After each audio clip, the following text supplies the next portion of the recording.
Hi friends, welcome to our channel. இன்னைக்கு நம்ம வடகறி எப்படி பண்ணலாம் இந்த வீடியோல பார்க்கலாம். இட்லி பூரிக்கு நல்ல ஒரு காம்பினேஷனா இருக்கும். இட்லி பூரிக்கு நம்ம வெரைட்டியா சைட் டிஷ் பண்ணாலும் அந்த வடகறியோட சேர்த்து சாப்பிடும்போது அந்த டேஸ்டே வந்து நல்ல டிஃபரண்டா சூப்பரா இருக்கும். இப்போ இதுக்கு ஒரு 200 கிராம் கடலைப்பருப்பு எடுத்துர்க்கேன். அதை நல்லா வாஷ் பண்ணிட்டு ஒரு 2 மணி நேரம் ஊற வச்சு எடுத்துர்க்கேன். இப்போ தண்ணியெல்லாம் நல்லா வடிகட்டிட்டு மிக்ஸி ஜார்ல சேர்த்துக்கலாம். இப்போ பருப்பு சேர்த்ததுக்கு அப்புறமா 1/2 டீஸ்பூன் சோம்பு, ஒரு பட்டை வத்தல் கட் பண்ணிட்டு சேர்த்துக்கலாம். இது கூட கொஞ்சமா கல்லுப்பு உப்பு சேர்த்துட்டு இதை நல்லா கொரகொரப்பா அரைச்சி எடுத்துக்கோங்க. இந்த மாதிரி குருணை பதத்துக்கு அரைச்சி எடுத்துருக்கேன். இதை இப்போ வேக வைக்கிறதுக்கு தோசைக்கல்லை ஹீட் பண்ணிட்டு இந்த மாதிரி ஈவனா சமப்படுத்தி விட்டுக்கோங்க. ஒரு சைடு கொஞ்சம் எண்ணெய் ஊற்றிட்டு ஒரு சைடு நல்லா 10 நிமிஷம் அடுப்பை சிம்மில் வச்சு வேக வச்சுக்கலாம். இப்போ வெந்ததுக்கு அப்புறமா திரி போட்டு இன்னொரு சைடு நல்லா வேகட்டும். இதை நீங்கள் டீப் ஃப்ரை பண்ணியும் பண்ணலாம். இந்த மாதிரி தோசைக்கல்லே வேக வச்சுட்டு இந்த மாதிரி நல்லா உதிர்த்து விட்டுக்கோங்க.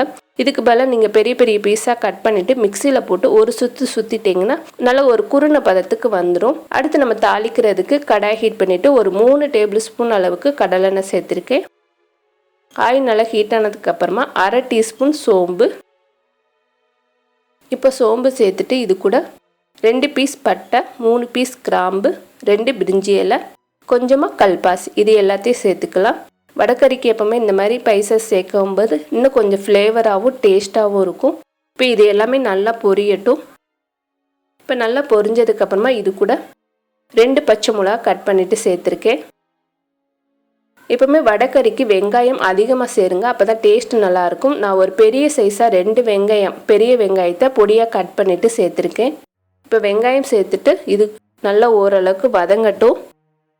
இப்போ வதங்கினதுக்கப்புறமா 1 டேபிள் ஸ்பூன் அளவுக்கு இஞ்சி பூண்டு பேஸ்ட்டு, 2 மீடியம் சைஸ் தக்காளி அதையும் கட் பண்ணிவிட்டு சேர்த்துக்கலாம்.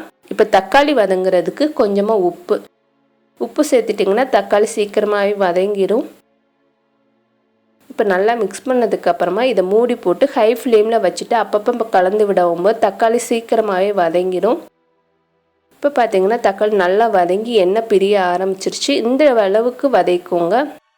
இப்போ நல்லா வதக்கினதுக்கப்புறமா இது கூட ஒரு 2 டீஸ்பூன் அளவுக்கு தனி மிளகாத்தூள், 1 டேபிள் ஸ்பூன் குழம்பு மிளகாத்தூள், நார்மலாக நம்ம வத்த குழம்பு சாம்பார் பொடியெலாம் வச்சுருப்போம்ல அதுலேருந்து 1 டேபிள் ஸ்பூன் சேர்த்துக்கோங்க. நல்லா டேஸ்ட்டாக இருக்கும்.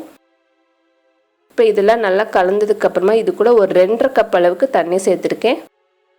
எந்த கப்பில் பருப்பு எடுக்கிறீங்களோ அந்த கப்பில் ஒரு 2.5 கப் அளவுக்கு தண்ணி சேர்த்துக்கோங்க. தண்ணி சேர்த்துட்டு இதை நல்லா மிக்ஸ் பண்ணிவிட்டு மூடி போட்டு வச்சுலாம். ஒரு 5 நிமிஷம் நல்லா கொதிக்கட்டும். நல்லா 5 நிமிஷம் கொதிச்சிச்சுன்னா ஓரங்கள் ஃபுல்லாக நல்லா எண்ணெய் பிரிய ஆரம்பிச்சிரும். இந்த மாதிரி எண்ணெய் பிரிஞ்சதுக்கப்புறமா இது கூட நம்ம உதுத்து வச்சுருந்த வடை எல்லாத்தையும் சேர்த்துக்கலாம்.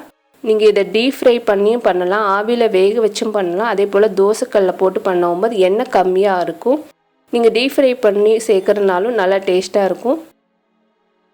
இப்போ நல்லா மிக்ஸ் பண்ணிவிட்டு இது கூட நல்லா ஒரு கைப்பிடி அளவுக்கு கொத்தமல்லி புதினா எடுத்துருக்கேன். இது 2ஐயும் சேர்த்துக்கலாம். சேர்த்துட்டு கொஞ்சமாக உப்பு, நம்ம ஏற்கனவே தக்காளி வதக்கவும் போது உப்பு சேர்த்துருந்தோம். இப்போ கொஞ்சமாக உப்பு சேர்த்துருக்கேன். சேர்த்ததுக்கப்புறமா நல்லா கலந்து விட்டுட்டு இதை மூடி போட்டு திருப்பி ஒரு 10 நிமிஷம் கொதிக்க வச்சிட்டிங்கன்னா நல்லா டேஸ்ட்டாக வடகறி ரெடி ஆயிடும். இப்போ நம்மளோட டேஸ்டியான வடகறி ரெடி ஆயிடுச்சு. இட்லி பூரிக்கு இது செமையாக இருக்கும். கண்டிப்பாக ட்ரை பண்ணி பாருங்கள். நான் இன்றைக்கி பூரியோடு வச்சு சாப்பிட போகிறேன். நல்ல வித்தியாசமான சுவையாக இருக்கும் பூரி இட்லிக்கெலாம். கண்டிப்பாக ஒரு முறை செஞ்சு சாப்பிட்டு பாருங்கள். இந்த வீடியோ உங்களுக்கு பிடிச்சிருந்துச்சுன்னா லைக் பண்ணுங்கள், ஷேர் பண்ணுங்கள், மறக்காமல் நம்மளோட சேனலுக்கு சப்ஸ்கிரைப் பண்ணுங்கள். தேங்க்யூ.